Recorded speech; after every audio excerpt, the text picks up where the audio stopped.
it was basically waking up and saying, focus on today. Today is the only thing you have to worry about. Don't worry about tomorrow. Tomorrow will come. You're going to do what you have to do tomorrow, and it's going to be just fine.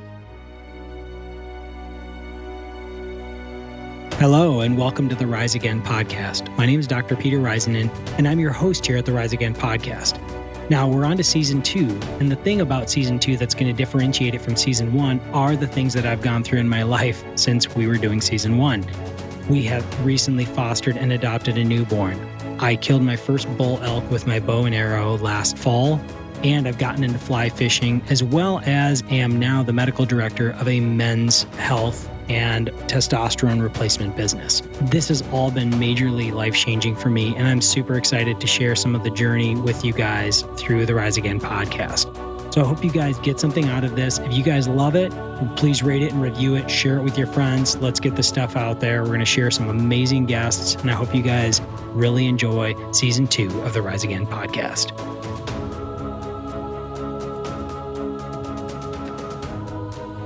Welcome back, everybody, to an absolutely transformative episode here on the Rise Again podcast, episode number 75 with Dylan Dearman. Let me tell you a little bit about Dylan. He grew up in Wisconsin, hunting and fishing, and he married his high school sweetheart. Soon found himself living a lifestyle that allowed him to weigh in at 315 pounds. He had arthritis, low back pain, and prediabetes. When he saw a picture of himself at a Milwaukee Brewers game, he was shocked at what he saw and decided it was time for some life-altering changes. By rearranging his priorities, eating habits, and getting a new support system, Dylan has completely revolutionized his health and his future. He's tried various diets from low-calorie to keto to ultimately finding macro counting to work most effectively for him. That, combined with strong workouts and lots of good accountability, have really helped him a long ways. He recently crushed the Hero-WOD Murph in around 40 minutes. Dylan gives a lot of credit to his friends and his wife who have held him accountable to change. He mentions 75 Hard, a program by Andy Frisella that was incredibly helpful in his transformation. Dylan is a champion of inspiration, guys. He's a humble man who you will not hear talking about himself. In fact, this was his first time telling his story ever. So, geez, we need to give Dylan, just reach out to him and let him know what an inspiring guy he is and why he needs to get out and write his book. I'm just such a proponent of that. I think this guy is a mover and a shaker, and he is making waves in the lifestyle transformation community. So, you guys, with nothing further ado, welcome Dylan Dearman to the episode number 75 of the Rise Again podcast. I just love to kind of unpack what this transformation looked like. Before we even do that, why don't you just take us back to like where you grew up and take us back to your childhood a bit? Grew up in Sparta, Wisconsin, just a small little rural town. Everybody knows everybody here. It's super small. Childhood was good. I have a brother, mom and dad, obviously. It was just a simple little growing up. I mean, there was obviously issues in the family at times. I mean, I feel like every family has issues, and one thing led to another, and here we are. A little bit of an icebreaker question. Who's your favorite teacher of all time? Oh, old time. I'd say Miss Vaughn. She was, I believe, my 4th grade teacher, for sure, best teacher out there. Like, learned so much, had fun. It was a great time going to it. So cool. Yeah, I have best memories of 2nd grade. I was in Winstead Elementary in Minnesota, and I remember that school. We lived in Minnesota for about 5 years, and we had this ice hot, we had a pond out back so we could skate on recess in the wintertime. And anyways, I just remember her being really an influential teacher. And I think we all kind of have something. And what was it about her that really caught you as like, you remember her? She always played Taylor Swift every single day. Every single day there was Taylor Swift on her radio in her class. And I don't know why that just stuck with me. Like, that's the one thing I remember about her every single day. Wow. Okay. All right. Yeah. Super weird. But that's what it was. She always played that, and it was something that stuck with me. Yeah. Oh man, that's great.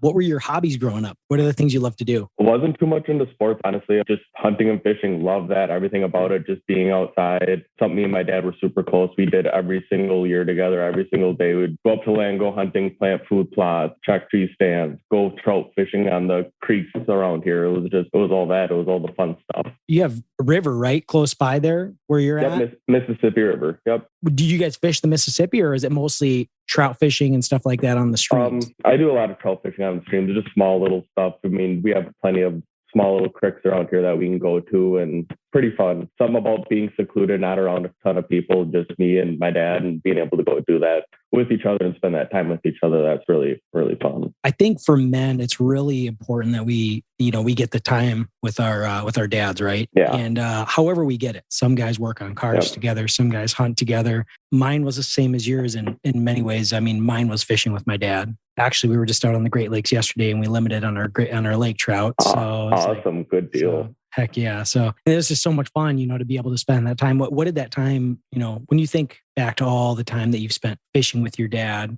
what comes to mind? I'm pretty grateful for it, because not a lot of people have a good relationship with their dad, and my relationship with my dad's been always sort of rocky, up and down. But at the end of the day, it's always been looking back at those memories and being able to be thankful for them that I have those memories with them, and being able to go do that with them and have somebody that I can look up to as a father figure throughout life. So yeah, actually, interesting point on that one is that I feel like the transition from going like an agrarian society, which is like where we farmed and spent a lot of time with our fathers, chopping wood, hunting, doing all that, and fishing, kind of transitioning to more of the modern day industrial age where guys go to work, they check out from 9 to 5, they come home. And I feel like there's a lot less time spent with. It's not a generalized statement. I'm not applying this across the whole board. However, I just wonder, and I know that, obviously, financially, in the industrial side of things where guys go to work and they 9 to 5, and this whole thing compared to farming, I feel like they can make more money, right? There's more wealth around, but I feel like there's something being sacrificed in that. And that's like that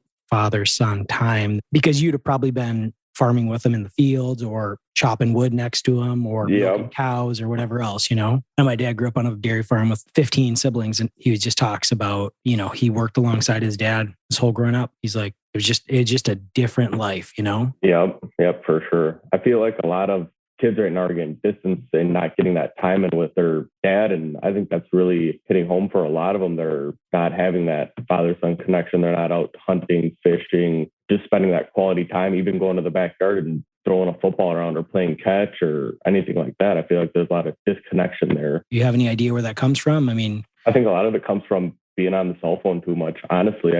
I think there's a lot of kids that are hooked on their phone and a lot of adults that are hooked on their phone, and to put it down and be able to spend that quality time with each other, I don't think you see a lot of people do that anymore. It's very true. We had some friends over from the Upper Peninsula the other day, and they came there with their 7 kids. None of the kids had a phone out. None. I think a couple of them have them, but they only use them to like really contact their parents. And they're not social media accounts and this and that. I think you actually nailed something.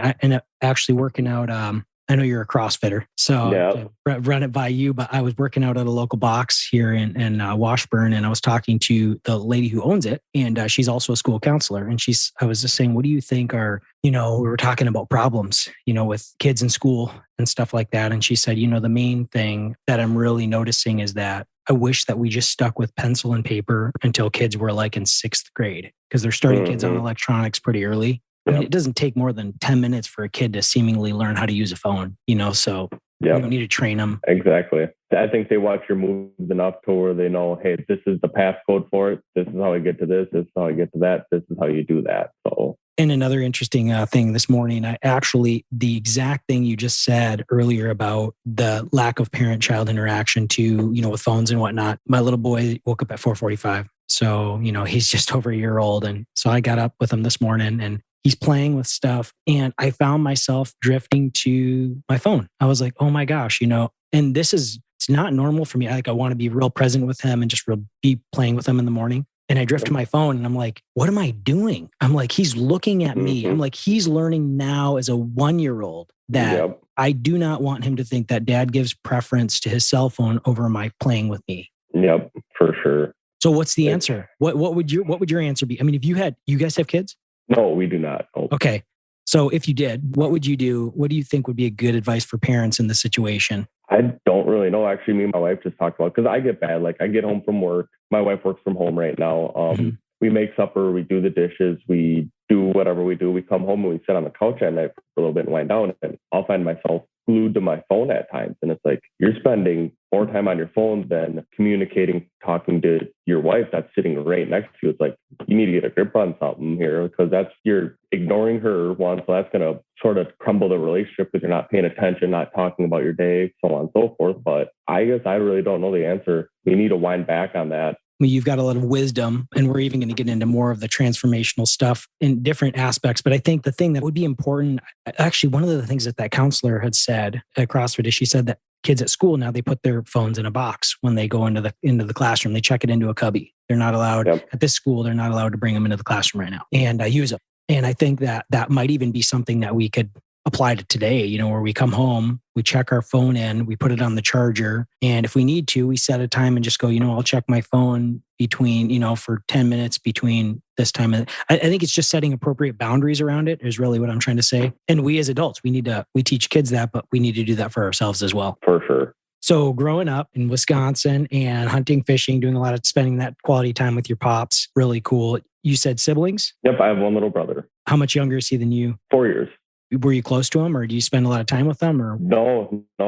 As growing up as a younger kid, we spent a lot of time with each other, and we sort of grew apart. He went his way, I went my way. We're so close. I mean, he's still my brother. We've actually connected a lot more now recently, so it's been good. So your transformation that you have had, start us off with just your story. Why don't you just tell us your story from where you began to where you're at right now? And I'll kind of stop you here and there and ask maybe a question or two. All right. So it was probably right around 3 years ago, around this time of the year, actually, me and my now wife went to a Brewer game, and we were taking pictures and stuff, and we had family there. And it was this one picture, I actually sent it to you last night, and it was a picture of me standing next to her, and I looked at myself and I'm like, whoa, dude, you're a big boy now. Like, what happened to you? And throughout high school, like, I was always the bigger guy. I had like man boobs, all that good stuff, and just didn't really work out, didn't care what I ate, just inhaled anything that was put in front of me, drank soda, all that. And fast forward, like I said, 3 years ago, it was really an eye-opening experience, like looking at myself in a picture and thinking, this is what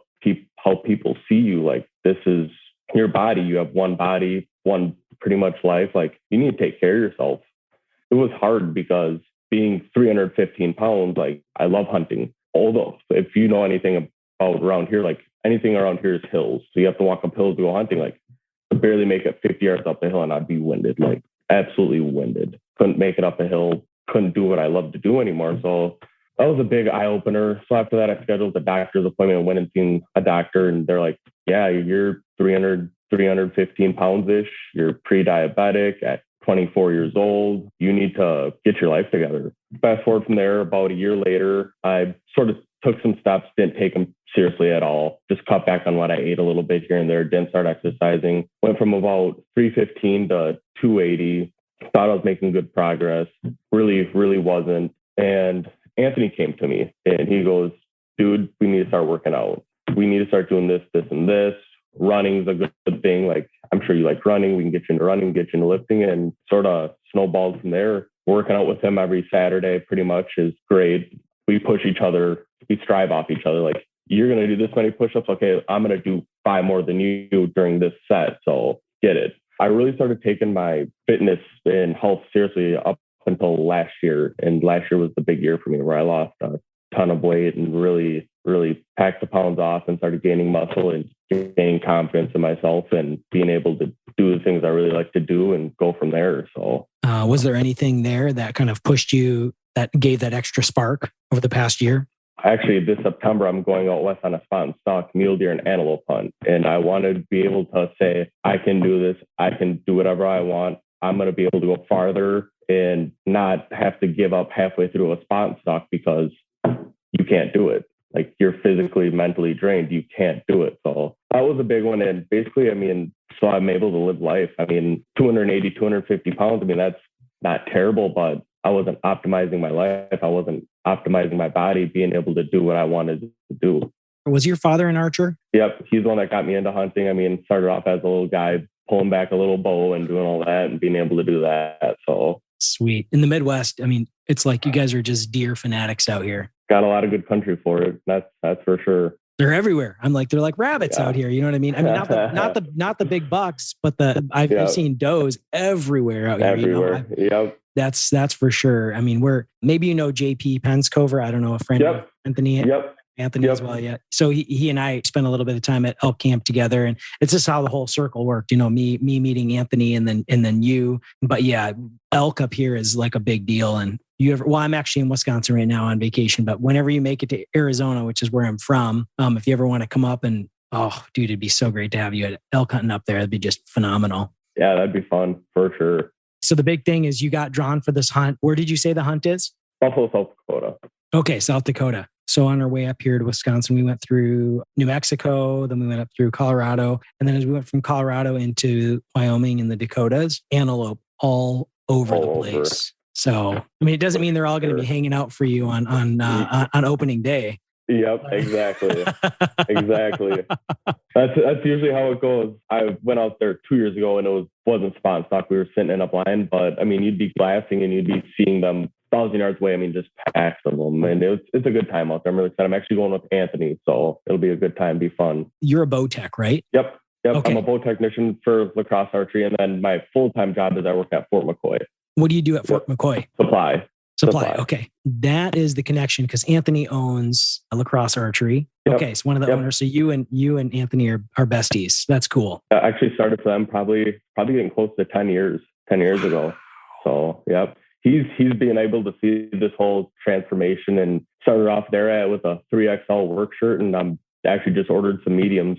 So heck yeah, man. That's amazing. 3XL to a medium. Wow. Okay. Tell me belt loops. Come on. Belt size, pant size. So I went from like a 38 and it was a tight 38, like super tight. I probably could have gotten to some 40s. I'm down to 32s. Your starting weight was 315. I don't think we went to how low you got. Where are you at right now? I'm right about 185 right now. Wow. 315 to 185. That is incredible. So that the pant size, that just gives some perspective to people. Because, think about it. Like people know their pant size. They see that all the time. They're shopping for it. And it just like is something, it hammers home like, oh my gosh, like 38, 40. And now he's fitting into 32s. Not to mention, I saw a picture of you doing the Murph the other day. Tell me about that. How'd that go? It actually went really good.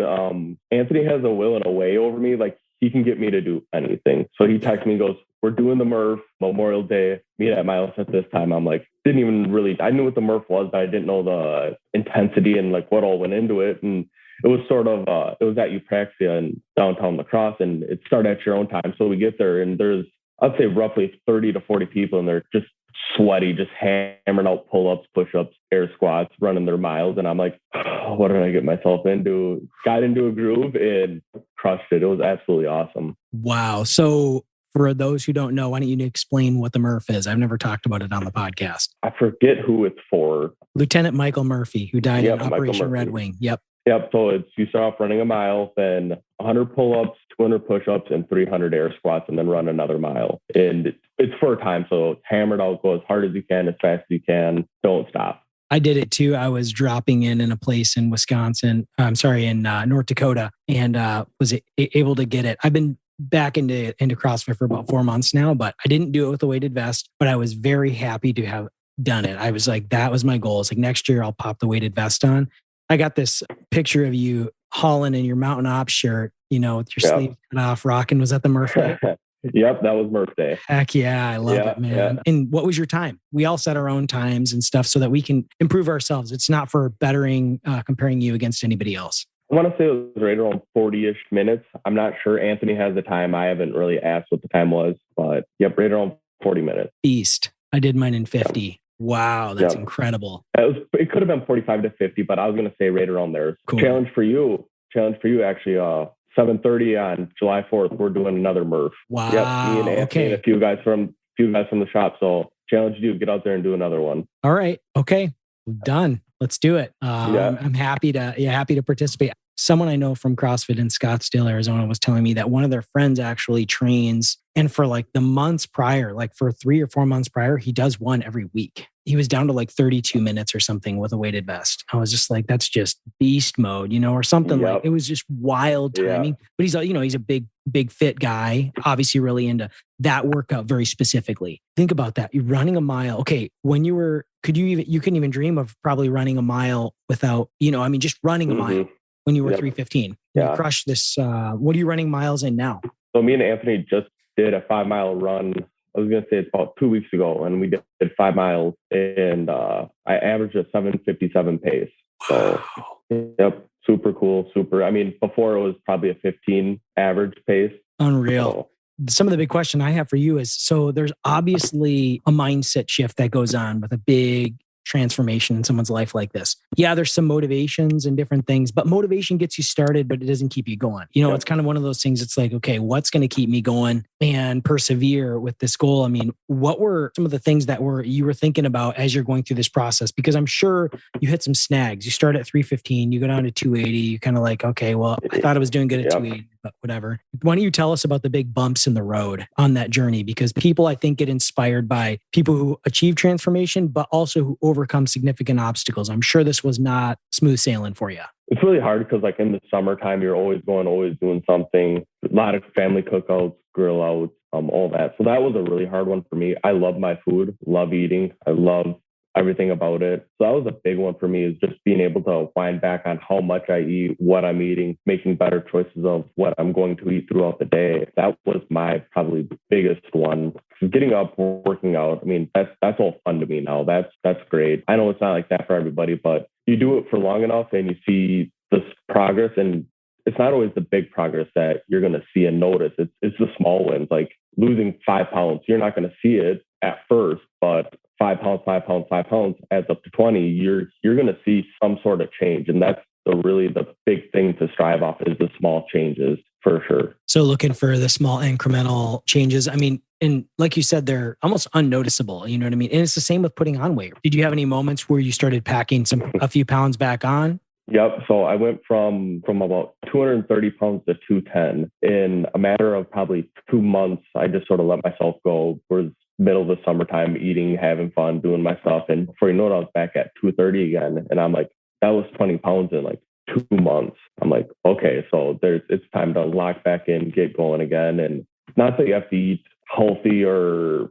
watch what you eat 24/7. You can do it in increments, but you got to know when, hey, like it's 2:00 in the morning, I'm at a bar, blasted out of my mind, going to order an appetizer and eat this and then go to bed, or sit at home, have a fire out back, have a beer or two and go to bed. It's all about choices. And I feel like the mindset allows you to make those different choices. You got a little momentum, obviously, with some of the positive stuff you were getting out of it. When you got snagged like that, who did you lean on? Were there people that you leaned on, or what were the things that got you remotivated again? For sure, my wife, she sat me down. She said, Dylan, like, you're going back to your old ways. You're gaining weight again. I'm not trying to be mean to you, but I know your goals. And Anthony, he was one that was like, dude, you have goals. You have stuff you want to do. You need to lock back in and really get going with your life. It's nice to be able to have a friend that can sit you down and you can't get mad at for it, because he's just trying to help you. That's his biggest thing. He's just trying to make you a better version of who you are. And it's nice to be able to have somebody like that to be able to lean on, for sure. Sounds like Anthony saw something more inside you than maybe even you saw in yourself at a certain point, eh?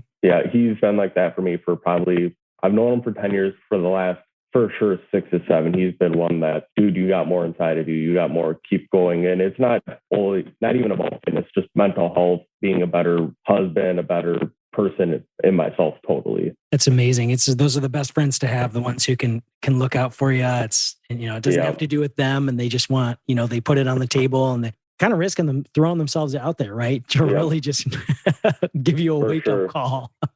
Yep. Definitely threw himself out on lunch a couple times. And it's like, and like I said, you can't get mad at him for doing it, because he's just trying to help you and make you a better person. Or same with my wife. She sat down and said, dude, do you really need to eat that right now? Like 8:00 at night. Are you sure you want to eat that? Because I know you're going to go to bed, wake up in the morning and be absolutely mad at yourself that you ate that, feel like garbage, and then start your day off like that. And it's hard because that's my wife saying that to me. And it's like, should you be saying that to me? Is that something you really want to say to me? But in the end, she's always right. So I can't complain about that. Yeah. Or most of the time. You can't say she's always right. I tend to tend to throw that same thing out there about my wife. And I'm like, actually, it's not all the time, but it's quite a bit. So why don't you tell me about what your strategy was like? So as far as you probably had somewhat of a nutrition strategy, you probably, why don't you talk about it's just yours, right? You're not, you don't need to be given advice on this or whatever, but I mean, tell me what your nutrition strategy was as far as, did you count macros? Did you follow a certain diet style? Was it something specific that you did on that, or what was your key? You always see on like social media, like, hey, you can lose 20 pounds in 20 days if you follow a 1,000-calorie diet and so on and so forth. And I tried plenty of those. I'm here to tell you they don't work. Like, it's not sustainable. Tried keto. Keto was okay. I felt myself really lose a lot of energy though, not having the carbs. What I found that really worked was tracking my macros, calories, protein, fats, carbs, fiber intake. That's really worked for me, really made the difference for me to really lose weight. Working out, basically you could do anything. It's just getting off your butt and doing something, getting a little bit of exercise in, getting sweaty. So tracking just kind of like 3 meals a day, more or less, or were you doing 3 meals and snacks, or kind of like 3 meals and snacks? I actually use the first format. We pay for the premium, which is 100% worth it. And we have an advisor on there. She's great. She went to the same high school as me, moved away, and she does that. So that's awesome. She's able to guide you through and sort of help you with that. And basically it's plug and play, fill out your day and stick to the plan. Like with that one, it's sort of cool because you can eat whatever, but limitations, because obviously you want to hit all your numbers. You can't eat 4 cupcakes throughout the day and hit your protein goal, because obviously you're going to use up all your carbs and fats and calories on 4 cupcakes. So the success you've had is also hinged on you understanding, empty calories versus calories that are going to give you some big punch. Did you ever try intermittent fasting at all or anything like that? Or was that ever part of your plan? I did a little bit in the first stages of me losing weight. It was really good. I actually found a lot of success into that. Just something I sort of drifted away from. So something I can definitely see myself going back to doing now, because with tracking your meals, like you don't have to eat at certain times. So it'll be really, really cool to fall back into that and see how that goes. It's awesome. So great. Yeah. I call it time-restricted eating because it's not, fasting. My residency was in fasts, inpatient supervised fasts at a medical facility. We did them for up to 40 days, but it was very medically dependent. We chose the length based on your necessity off of the disease model. All these diseases people had, their reserves, their nutritional status, all these different things, their fragility, their health. Fasting is like insane at just peeling away disease. It's just incredible how the body goes into that. But what I was going to say is that, so with my experience with fasting, because I did that residency for a whole year, now I make intermittent fasting. It's kind of like anybody can skip a meal, right? I watch people skip, 40 days, you know what I mean? So it's like, okay, a meal, like I can do a meal, no problem. And actually I have a friend who did, he's not super active, but he gets out for walks and different things, but he was doing OMAD, just the 1 meal a day type deal, crushing it. And he's like, man, I got way more time in my day than I know what to do with now because I'm not eating and cleaning food stuff and whatever. But he's also not super active. But I do think that you need to make sure you're getting enough nutrients and micronutrients, so the colors and the vibrancy, right? And the fiber and vegetables and some fruits, making sure you get enough protein in there too. It's needed for everything, right? Your muscles and detoxification, but super cool because 2 meals a day is super easy for people to do, kind of restricting between certain period. But anyway, this is your success. I want to talk about your success here on this one. So that was that. Okay. And then did you use any macros work the best? Did you use any supplements along the way, or just pre-workout and protein? If I needed a little bit of extra protein for the day and I need to see it, I'd take scoop protein and mix it up with water and go. Really didn't take much for supplements at all. Multivitamin, that's about it. Just sort of kept it simple, generic, and anybody can do it. You don't need all these crazy things to lose some weight. It's eating right and getting off your butt and going. Yeah. And finding that support, looking around you. There were probably places that you avoided too, right? In order to stick to your goals. Yeah. Probably certain people you didn't hang out with as much either. And that's the thing with that is you're not going to lose friends, but you're going to see some friends less, especially if they're ones to go out every weekend or always wanting to go out to eat, so on and so forth. So you really have to scale back. And if they're your true friend, they'll support you through that. That's the biggest thing, because they know you're trying to change your life, not temporarily, but for a long-term goal. And that's really a big thing is getting that good support from friends, family. You have goals and you set your goals, and to have people behind you and support you with those goals is huge. It's going to make you want to do those goals and hit those goals faster, better, and keep going with those goals. Very inspiring right there too. Just that kind of stuff, because I think people need to hear that for themselves. Yep. That was a key to your success. Obviously, it sounds like your wife is a big support for you as well. Why don't you talk about, you and her are both kind of health nuts together. Why don't you talk about what her transformation was like as well? So when I first met my wife, it was 2012. We were in high school together. She was this little beanpole, just this little beanpole. And we graduated. We got happy with our life. Our lifestyles changed. She went from about 110 pounds to about 180. It was sort of reeling us both together. And she counted on me. I counted on her. And she's down to about 130 pounds again. So she's really, really crushed it, taking it upon herself, because I'm not the best support system at times because I'm off doing my own thing, or she'll be eating a meal and I'll be like, nope, today's my cheat meal day, and go that route. But she's great. She supports me and I support her. And it's basically holding each other accountable and having that support within your household, which is really nice to have. What's her name? What's your wife's name? Caitlin. Big shout out to Caitlin for all the help on your journey. And you guys, just that support system that you guys have going on. I mean, I bet your marriage is, with that, I mean, you go through some really, really hard things like that. Do you feel like what has it done with your marriage? It's really made it a lot better. I mean, we're able to go do more things, be more active, really just go do what we want to do and have fun. I mean, we're not really restricted to anything. We can't say we can't really do that because we're not in the best of shape. She just went down to Lake Geneva in Wisconsin and hiked 22 miles. She went around the whole lake. So she's really pumped up about that. She heads out to Colorado July 16th to go hike the mountain. So she's really excited. You guys have changed your lifestyles dramatically. I mean, from what I'm hearing, it sounds like you're a hunting guy, fishing guy. You are doing CrossFit. She's out hiking all over the place. I mean, just contrast that to where you were in your life when you were at your 315, at your peak, right? I mean, it's mostly some socializing, but socializing revolves around food and games and stuff like that. Like you said, you kind of just got happy and settled into the comfort zone, right? Yep, for sure. And that's exactly what we did. I remember we actually talked about this quite often. We'd get home from work, we would make a pan of taco dip, go up to her room, watch a movie, and eat the whole pan before the night was over, go to bed, get up the next day, go to work, and not do that over and over again. But it was always something like that. And it's like, to sit down and do that now, it's like, holy smokes, like there's no way. Wow. Yeah. Doing something like that now, your body would feel that in ways that you have no idea. Did you have anything that changed physically for you outside of just the what I can see, which is you're a super trim, healthy, athletic guy? I mean, that is for sure. What else has changed for you physically? Did you notice any aches or pains go away, or were you dealing with any other things that were going on for you? For sure, my knees always were achy when I was 315 because you're obviously hauling around 315 pounds. And then my lower back was for sure, it would be in a lot more pain, go out a lot more. Now that's pretty much virtually gone. Don't really notice it. Every once in a while, I'll get a little back pain, but that's common with lifting and all that. So yeah, other than that, no, pretty much aches, pains, acne. At 315, my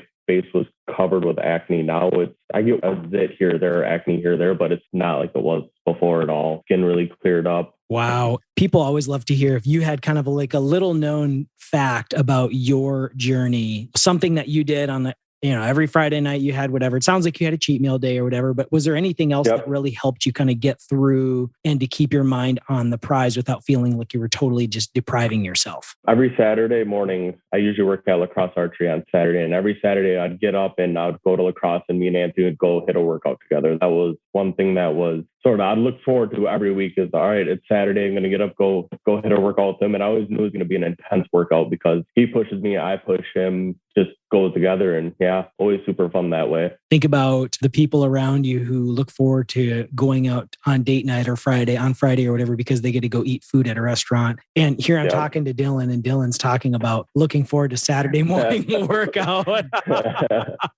That is a big change, man. I would say, looking at you and talking to you, mind led the body, the big mindset shifts that you've had. Any books or any really inspiring pieces that you kind of have looked to that have also given you any motivation or inspiration? Like David Goggins' book, that thing really hit home. I've read that like 2 or 3 times now, over and over again. And it's fun because I sort of lived that lifestyle. I mean, not military wise, but just blew up, was a big guy, felt depressed, anxiety, didn't like doing anything. Summertime, I would wear sweatshirts in the summertime because I had legit man boobs, and to wear a t-shirt, like that's all that you've seen. And you'd look in the mirror and be like, this is what people see on you. Like, this is how they see you. So to reel away from that, it's really awesome. So body image, do you think those were some of the biggest contributing factors to your mental and emotional health? You talked about the anxiety and depression. Was it just like just noticing like, oh my God, was it social anxiety? You're just like, I just don't care to be around people so much? Hated being anything with big crowds that wasn't family that I didn't know. Hated being around people, really not being able to do the stuff that I love to do, like hunting. Like I said, not being able to walk 50 yards up flight inclined hill is traumatic almost in a way, because what happens if I fall down, break my leg? Who's going to be able to carry me out, a 315-pound guy out? Like, it's not going to be able to happen. What I'd really like to get from you too is, what advice do you have for anybody listening right now? They're kind of sitting on the edge of their bed going like, man, like I really just, metaphorically speaking, they're sitting there thinking of themselves, they need to get up and get after it. What would be that first thing that you would do or implement if you could to get that ball rolling? One is just don't give up. There's a lot of times you're going to feel like giving up. A lot of times that you're not going to want to go any further. So you've lost 20 pounds, you're happy with that. There's always more you can give, always more you can give. So don't give up. Be good to yourself. I was very bad at this for a long time, and I'm still bad at it to certain points. And actually just sat down with Anthony probably 2 weeks ago and talked about it, and talking bad about yourself. Like, that's the worst thing you can do. Look in the mirror and say, you're a fat pile of poop or whatever, and just be good to yourself. Be kind to yourself, because that's going to motivate you more. Is look in the mirror instead of saying, you look like crap today. Like, dude, you're making progress. That's huge. Talking good about yourself and surrounding people with who support you is a really big one too. Because the more support you have, the more you're going to feel like doing it. You're not going to want to let those people down. I love it. I love it. Positive affirmations instead of the negative ones that, we're all our own worst enemies, right? We talk about ourselves more negatively, and we think everybody's paying attention to X, Y, or Z, and no one really even cares. They're all worried about their own life, right? Just like we're all self-absorbed, thinking negatively about ourselves because of something's maybe going wrong or whatever. It's like, flip that, start speaking positive to yourself. You start thinking more positive about yourself, then it's easier to make those changes, and then you can kind of move forward. I remember going to the gym for the first time. I always had a buddy that I went to the gym with at Fort McCoy, and he couldn't go for a while. And I remember walking in there the first time by myself, and like I'm sitting there doing my sets, and I look around and the gym is packed, just packed.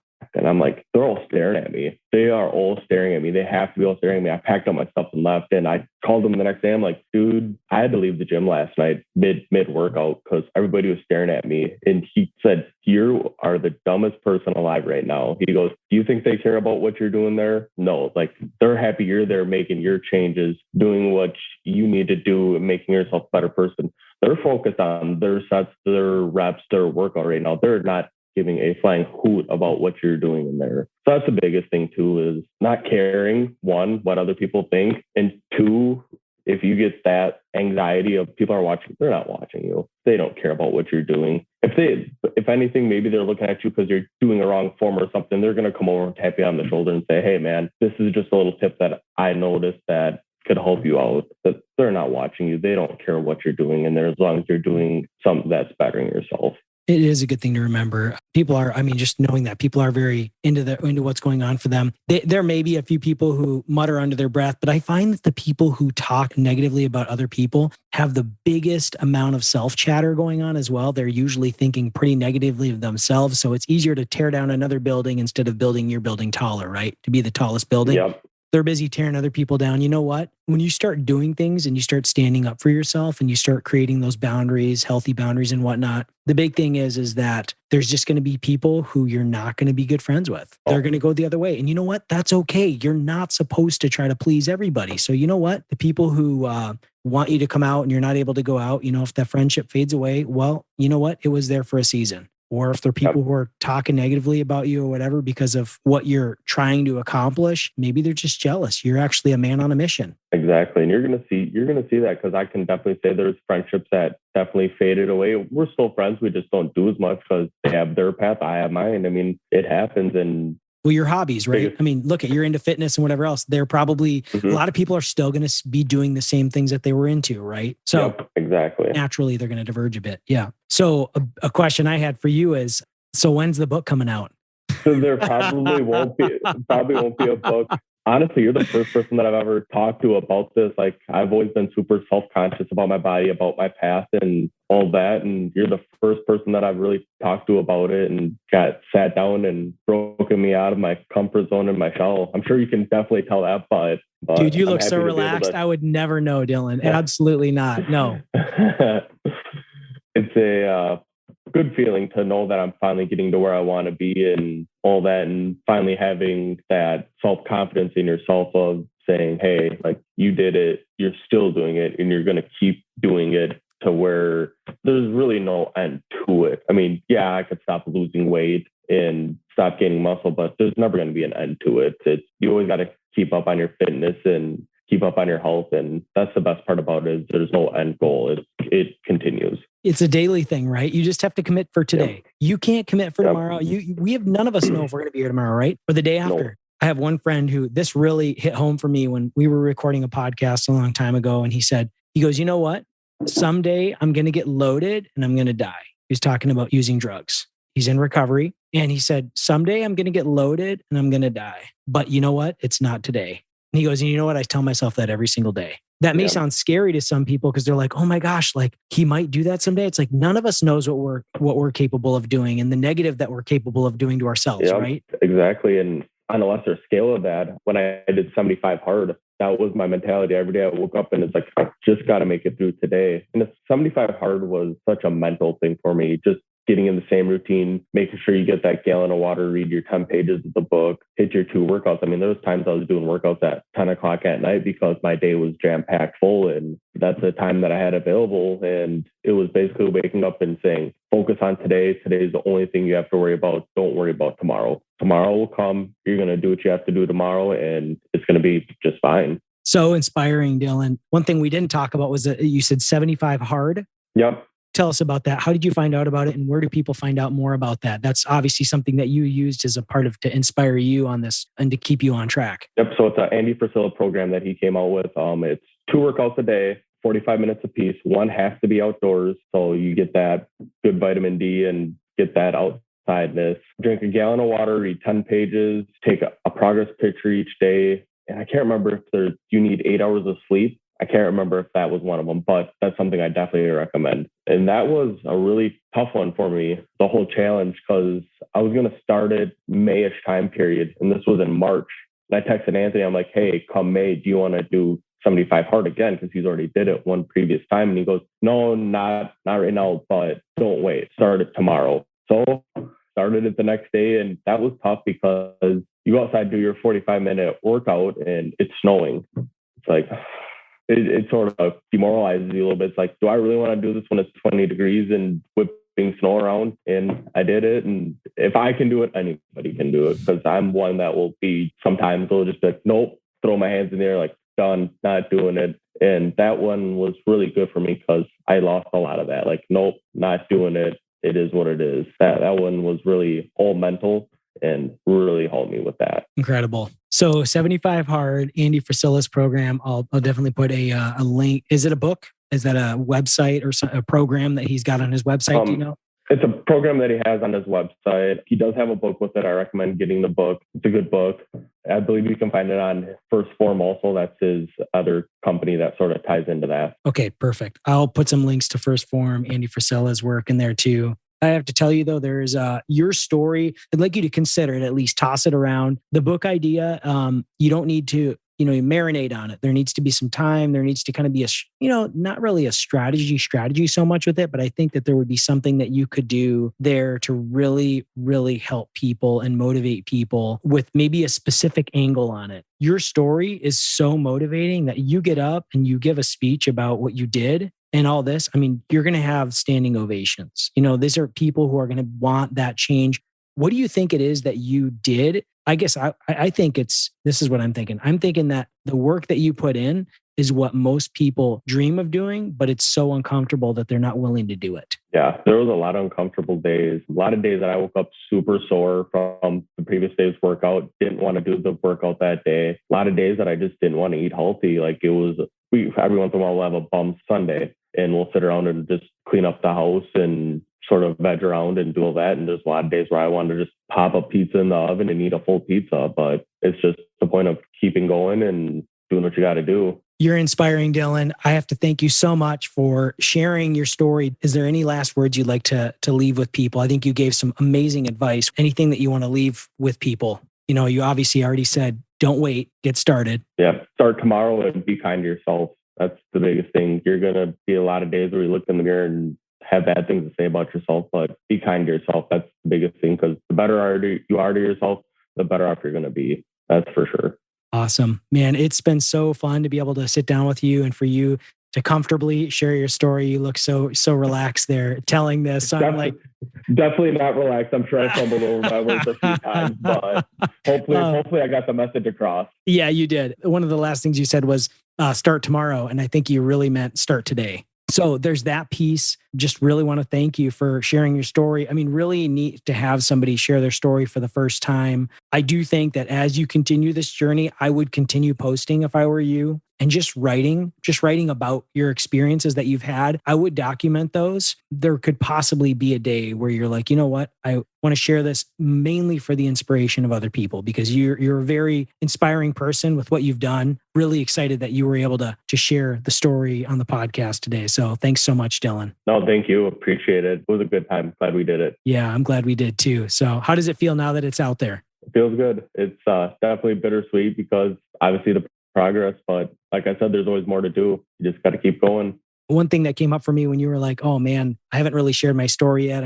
I always think about the fear failing, right? If you share something and you're like, oh man, there's always in the back of my mind, like, what if I just let everything go, you know? And I've shared the story and whatever else. In a certain sphere, I think most people, once they've done so much work and they know it's not like a quick fix scheme, and it's like the hard work you put in on a daily basis and the discipline that you put in, I don't think you have to worry about that. Most people who are in your situation, who've really done the work and are disciplined, you don't have to worry about that. You can just let those thoughts go. Your success, you're living it. You've got a lot to share with the world, brother. For sure. Thank you. Appreciate it. Have a great rest of the week. Everybody who's listening right now or watching this, how can they get in touch with you? There's probably going to be some people who want to reach out to you and let you know what an inspiration you've been, or maybe ask for a few tips or whatever else. I mean, you'd probably be a great coach too, but why don't you tell people how they can reach out to you? You can reach out to me on Facebook. My name's Dylan Dearman. Instagram, I'm on there too. Email, you have my email. You can shoot me an email, anything like that. I'd be happy to help, happy to give you some pointers. Not perfect at it, but I'll definitely help out the best way I can. Progress, not perfection, brother. Yeah. Exactly. So, I'll share all these links. Perfect. Thank you. You're great. Thank you so much, Dylan. Good luck on that hunt. Wow, guys, wasn't that great? Dylan is absolutely a champion of change and transformation. I hope you guys really enjoyed this episode today with Dylan Dearman. You guys reach out to him, let him know what a great guy he is. If you guys are loving the Rise Again podcast, don't hesitate to give it a shout out or throw on the hashtag the Rise Again podcast on something. Share it with that. Share it on Instagram, Facebook, things like that. Feel free to give us a rating and a review. That'd be really great. Help the show out a ton. So I hope you guys have a phenomenal couple weeks, and we'll see you back here for episode 76 of the Rise Again podcast. Hey, thanks for listening to the Rise Again podcast. Great episode, hey? You know what? I really love interviewing people, and I love getting people on who have things to share with the world. So if you have a really cool guest that you'd like to get on the podcast, email me and I will do my best to get them on the show. I hope you guys have a phenomenal week and stay tuned for the next episode of the Rise Again podcast.